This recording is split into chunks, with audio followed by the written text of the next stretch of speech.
Sharma moral TV. लालची दूध वाला। हरी भरी पहाड़ियों के बीच बसा छोटा सा गांव सीरसपुर। यहाँ की सुबहें हमेशा ताजी हवा और मिट्टी की खुशबू से भरी रहती थीं। उसी गांव में रहता था रामू, एक गरीब लेकिन दिल का नेक युवक। अपनी पत्नी के साथ एक छोटी सी झोपड़ी में रहता था, जिसका रोजी रोटी का एकमात्र सहारा था उसकी प्यारी गाय सुरमई। उतनी ही शांत थी जितना गांव का सवेरे का आसमान। रामू की गाय का दूध दूर दूर तक मशहूर था। रामू के पास 3 गायें थीं।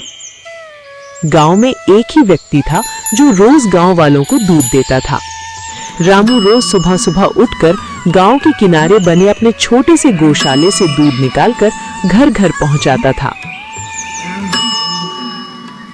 गांव में सूरज की हल्की हल्की किरणें फैल चुकी थीं। पक्षियों की चहचहाहट के बीच रमेश अपनी बाल्टी लेकर घरों में दूध पहुंचाने निकला। रामू आवाज लगाते हुए, दूध ले लो, दूध ताजा शुद्ध सीधे गाय का दूध। गांव वाले उसके दूध की बहुत तारीफ करते। मोहित, रामू तुम्हारे दूध जैसा स्वाद कहीं नहीं। गीता, तुम्हारी वजह से रोज बच्चों को ताकत मिलती है। धीरे धीरे तारीफें रामू के मन में अहंकार और लालच का बीज बोने लगी। लेकिन ये साला कर क्या? रामू के गौशाले पर एक दिन धनवान व्यापारी आया। उसने रामू को देखा और बोला, अरे भाई, दूध तो बेचते हो, कभी सोचा है दोगुना कमाने का तरीका? दोगुना कैसे? रामू, दूध में पानी मिला दो, लागत वही, कमाई दोगुना, कोई पकड़ेगा भी नहीं। दूध में किसको पता चल रहा है कि पानी मिला है? ऐसा कहकर व्यापारी रामू के गौशाले से चला जाता है। उस रात रामू को नींद नहीं आई। उसने रात भर देर तक सोचा। ज्यादा पैसा, बड़ी गाय, शहर में दुकान, मैं भी व्यापारी बन जाऊंगा। उसके लालच ने उसे अंधा कर दिया। रामू को जगा हुआ देख उसकी पत्नी रामू से बोली, सुनिए जी, आप अभी तक सोए नहीं, आप क्या सोच रहे हैं? सुनीता, मैं सोच रहा हूं कि हम कब तक गरीबों की तरह जिंदगी जीते रहेंगे। मतलब? सुनीता, आज व्यापारी मेरे गौशाले आया था। उसने मुझे बोला कि अगर तू दूध में थोड़ा सा पानी मिला देगा तो किसी को पता नहीं चलेगा, बल्कि तुझे मुनाफा दोगुना होगा। सुनीता रामू को समझाती है, सुनिए जी, ऐसा करना क्या ठीक होगा? सब हम पर बहुत विश्वास करते हैं। सुनीता, विश्वास से जिंदगी नहीं कटती, पैसों से कटती है। हम कब तक किसी छोटी सी झोपड़ी में और 3 गाय के साथ अपना जीवन व्यतीत करते रहेंगे?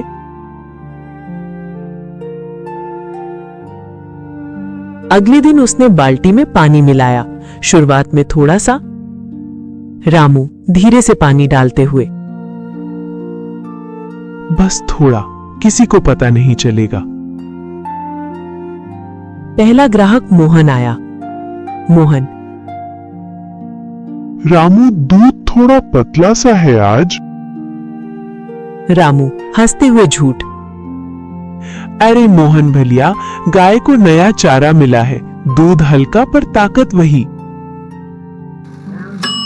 गांव वाले भोले थे, बात मान गए। उस दिन रामू ने दोगुना पैसा कमाया। पहली कमाई ने उसके अंदर का शैतान पूरी तरह जगा दिया। रामू अब रोज पानी मिलाना शुरू कर दिया। आज एक कटोरी, कल एक गिलास, परसों आधी बाल्टी। गांव वाले शिकायत करने लगे, लेकिन रामू का चेहरा इतना मीठा और बात इतनी चिकनी कि सब चुप हो जाते। गीता,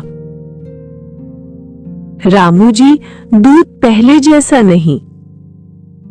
रामू, गांव में सबको दूध चाहिए, गाय बेचारी थक जाती है, थोड़ा फर्क तो होगा ही। गांव वालों के पास रामू से दूध लेने के अलावा कोई विकल्प नहीं था। गांव में दूध सिर्फ वही बेचता था। धीरे धीरे बच्चों की तबीयत खराब होने लगी। पेट दर्द, उल्टी, कमजोरी। डॉक्टर आया और जांच करके बोला, आज इसने क्या खाया था? साहब, अभी तो उसने कुछ नहीं खाया, बस दूध पिया था। डॉक्टर दूध देखकर बोला, ये दूध है या पानी? बच्चों की हालत दूध की मिलावट से बिगड़ी है। गांव वाले गुस्से में जल उठे। गांव की पंचायत बुलाई गई। सरपंच, रामू, क्या सच में तुम दूध में मिलावट मिलाते हो? रामू डर गया, पर लालच अभी भी बोल रहा था। ना सरपंच जी, मैं तो सिर्फ दूध देता हूं, उसमें कोई मिलावट नहीं करता। चाहे तो आप मेरी गौशाले आकर जांच कर सकते हैं। तभी व्यापारी गांव के किनारे से गुजरते हुए बोला, अरे अरे, यही तो मेरा शागिर्द है। मैंने ही तो इसे तरीका सिखाया। अपनी कमाई दोगुनी कर ले, दूध में थोड़ा सा पानी मिला दे। अब सबको सच पता चल गया। सरपंच ने फैसला सुनाया, रामू आज से गांव में दूध नहीं बेचेगा। उसने हमारा भरोसा तोड़ा है। वो हमारी सेवा के योग्य नहीं। रामू के हाथ से कमाई छिन गई। गाय भूख से कमजोर होने लगी। रामू अकेला पड़ गया। कोई उससे बात नहीं करता, न दया दिखाता। रामू रोते हुए खुद से, सुनीता, काश मैंने लालच न किया होता। क्यों मैंने लोगों की सेहत से खेला। एक दिन गांव के बूढ़े ज्ञानी गिरधारी बाबा उसके दरवाजे आए। गिरधारी बाबा, बेटा, गलती हर इंसान से होती है, पर सुधार वही करता है जो सच्चा पश्चाताप करे। रामू,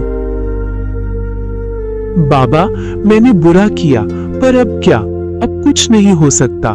सब कुछ खत्म कर दिया मैंने। अपने ही पैरों पर कुल्हाड़ी मार ली। गांव वालों के साथ छल किया है मैंने। उनका विश्वास तोड़ा है मैंने। रामू, गाय बेचो नहीं, उन्हें प्यार से संभालो। दूध कम मिलेगा पर शुद्ध मिलेगा। पहले खुद को माफ करो, फिर गांव से माफी मांगना। रामू ने उनकी बात मान ली। गायों की सेवा शुरू की। दिन में कमाता कम था, पर सोता चैन से था। 1 महीने बाद वो पंचायत के सामने पहुंचा। रामू, सरपंच जी, मैंने गलती की। मैं शब्दों से नहीं, काम से साबित करूंगा कि मैं बदल चुका हूं। मुझे एक मौका दें। गांव वालों ने सोचा, लोग भूखे रहे, बच्चे बीमार हुए, पर इंसान को मौका देना भी इंसानियत है। रामू, हम तुझे एक आखिरी मौका देते हैं। अगर अब दूध में मिलावट हुई, तुम्हें गांव से निकाल दिया जाएगा। रामू ने शपथ ली। अब से दूध शुद्ध, दिल साफ, कमाई ईमानदारी की। आज गांव में एक ही दूध वाला है, वही रामू। पर अब पुकार अलग है। रामू गर्व से, शुद्ध दूध, बिना पानी, ईमान की कमाई। गांव वाले मुस्कुराते हुए कटोरी भर लेते हैं। गीता, रामू, अब दूध पहले जैसा है, ताकत भरा। मोहन, रामू, भरोसा टूटे तो जुड़ने में वक्त लगता है, पर तुमने मेहनत से हमें फिर जीता है। रामू झुककर धन्यवाद करता है। क्योंकि उसने जीवन की असली सच्चाई सीख ली। लालच इंसान को अंदर से गरीब बना देता है। कम कमाओ पर ईमान से कमाओ, वही असली दौलत है।